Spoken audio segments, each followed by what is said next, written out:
Fala, gente amiga, tudo bom? Eu sou Carlos Lose e hoje a gente vai conversar, né, sobre Mulher Maravilha 1984 aqui no Diário do Capitão. Pois é, gente, eu acabei não conseguindo ver esse filme, né, quando ele passou lá em dezembro, né, no final do ano passado, né, e só consegui assistir aos reviews, né, os reviews do filme, né, na internet, né, que a galera fez, né. Alguns falavam bem do filme, outros nem tanto, né. E aí ficou aquela coisa, né, de que era um filme meia boca, né? Ficou aquela impressão de que era um filme meia boca, né? O que confirma um pouco, né, aquela história, né, aquela coisa, né, que a gente tem na nossa cabeça de que a DC e a Warner não conseguem fazer filmes bons, né, de super-heróis, né? Mas eu estava realmente muito curioso, né, com a proposta do filme, né, que é ver a Mulher Maravilha vivendo no ano de 1984, né? E eu queria muito ver esse filme realmente, né? E acabei, né, agora conseguindo ver, né? E qual foi a minha primeira impressão assim sobre o filme? Gente, foi a melhor possível. Eu confesso a vocês que eu gostei demais. Por que isso? Porque ele é um filme que foge um pouco, né, daquele convencional dos filmes de super-herói, né? O filme de super-herói geralmente você tem um super-herói 100% bonzinho, 100% virtuoso, né? E um vilão 100% ruim, né? Cheio de defeitos ali, né, no caso, né? E o super-herói, né, acaba vencendo o vilão e o vilão acaba recebendo uma punição, né? O pessoal que é fã assim de histórias de super-heróis, né, eles gostam geralmente desse tipo de temática, né? É claro que às vezes a gente encontra umas nuances disso, né, em alguns filmes de super-heróis aí, né, mas geralmente a fórmula é essa, né?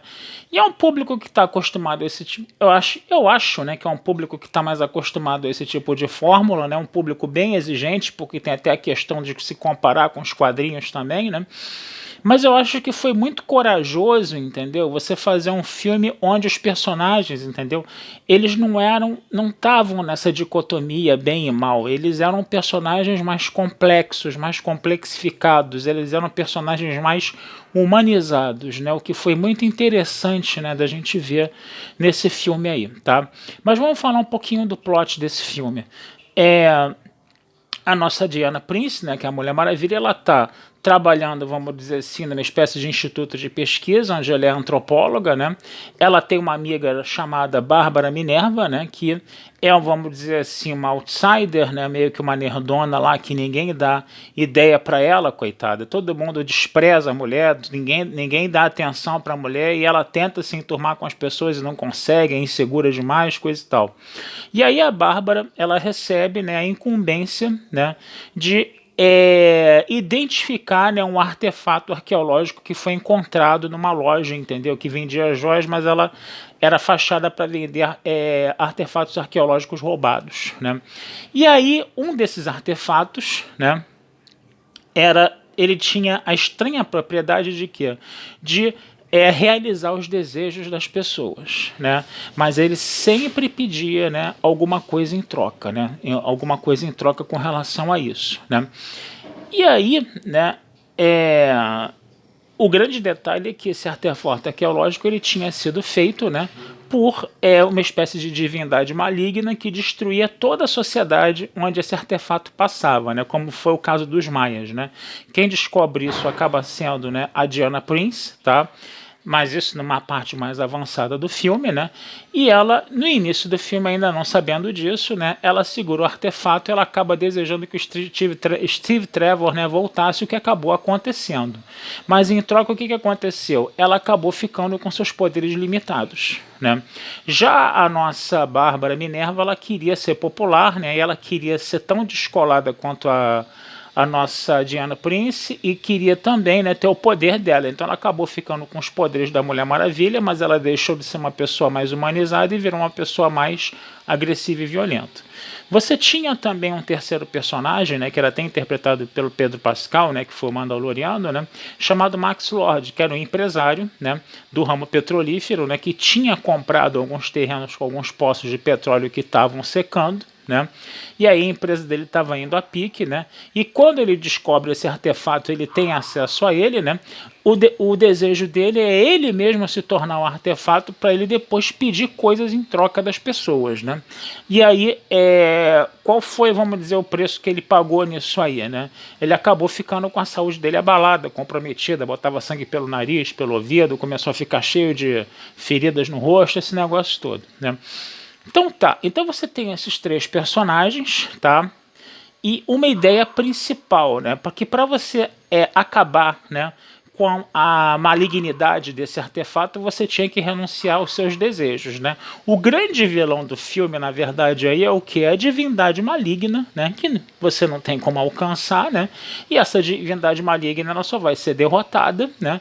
Se você renuncia aos seus desejos. Porque imagina você viver num mundo onde todo mundo, né, consegue cumprir seus desejos, né? Você não vai ter espaço para todo mundo.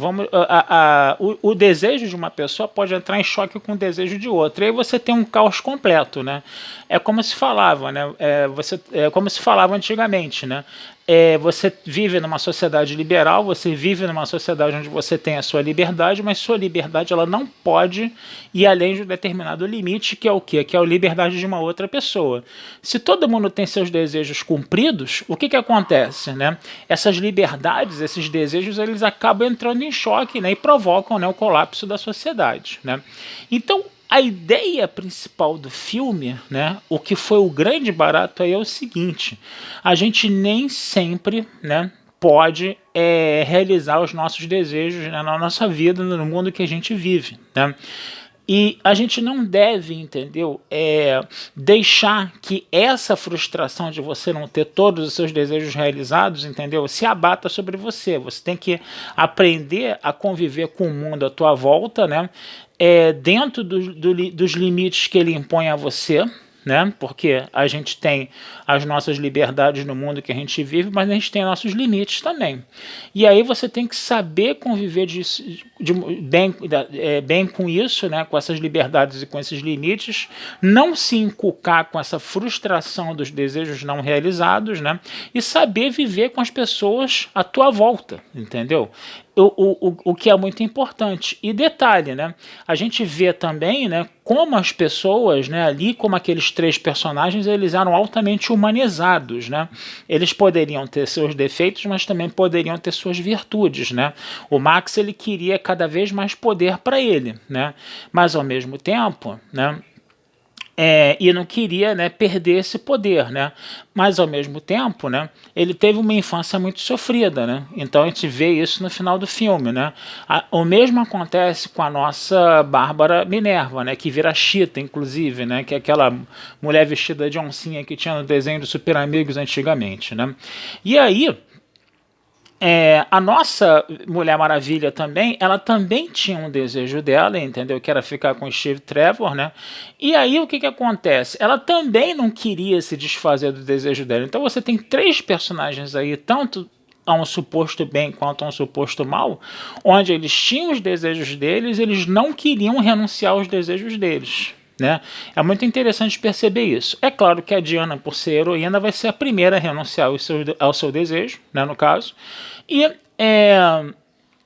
e depois, né, ela vai ter que lutar contra o Max e contra a nossa Bárbara lá para convencer os dois, né, a renunciar aos seus desejos, né? Outra coisa que é interessante da gente perceber também, né, que como são personagens humanizados, entendeu? A gente tem ali, entendeu? Situações, por exemplo, né, quando a gente vê as infâncias difíceis do Max, e você vê a infância difícil lá da Bárbara, né, a vida pregressa difícil da Bárbara, né? Esse filme ele também ensina você, né, a aprender a lidar melhor com as pessoas às suas voltas, porque as pessoas que estão à tua volta também têm desejos, também têm aspirações, também têm frustrações, entendeu? Então ajuda você a se relacionar melhor com as pessoas à sua volta também, ou pelo menos faz você refletir com isso, refletir sobre isso, né? Então é um filme, gente, que, sabe, ele vai muito além, né, da questão da coisa do super-herói, né? É muito interessante a gente perceber isso, né? E no final das contas, né, qual é a outra grande lição que se fala no filme? É melhor você viver na verdade de mundo onde você não pode, né, cumprir todos os seus desejos e aspirações e você saber viver bem com isso, do que você transformar a sua vida numa mentira, né?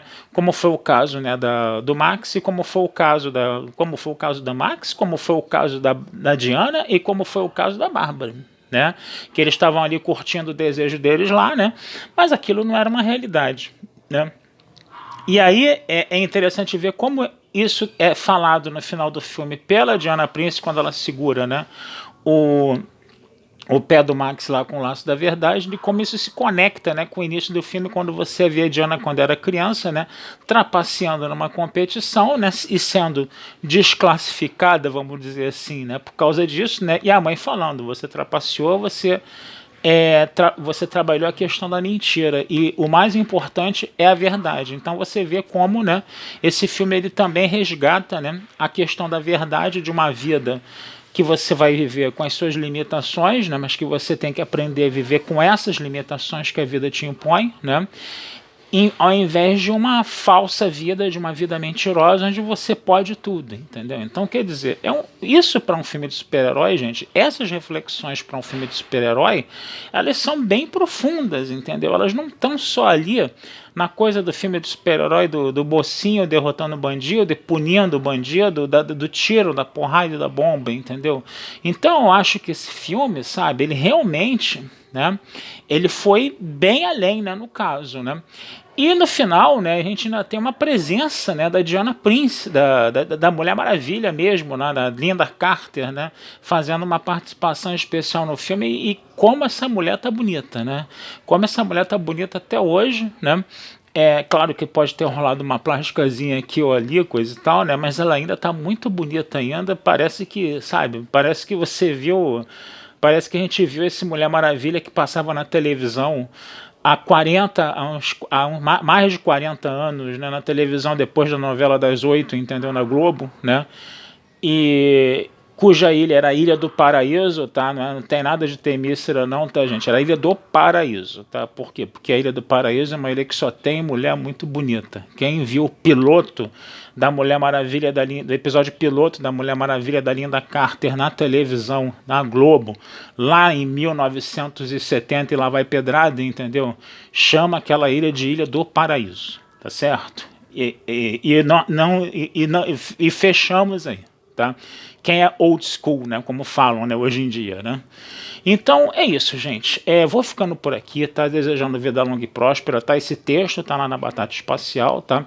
E não deixem de curtir, compartilhar, comentar o Diário do Capitão nas redes sociais, que essa ajuda de vocês sempre nos é muito bem-vinda, tá bom? Um abração, fui e até a próxima.